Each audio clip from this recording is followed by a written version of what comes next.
বন্ধুরা, আজকে আমি চিংড়ি মাছ দিয়ে সাজনা ভাজি করবো। এই ভাজি কিন্তু খেতে খুবই ভালো লাগে। ফ্রাই প্যানে আমি তেলের মধ্যে পেঁয়াজ কুচি দিয়ে দিয়েছি।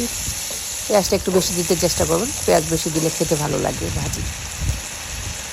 গুটি করে আলু কেটে আমি দিয়েছি, স্বাদ মতো লবণ দিয়ে আমি ভেজে নিচ্ছি আলুটা।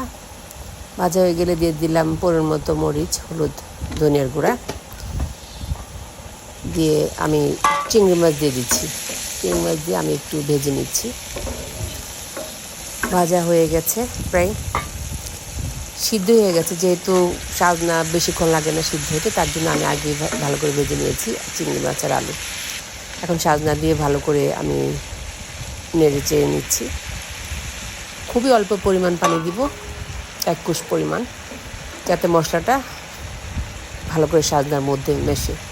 কয়েকটা কাঁচামরিচ দিয়ে আমি ঢেকে দিচ্ছি।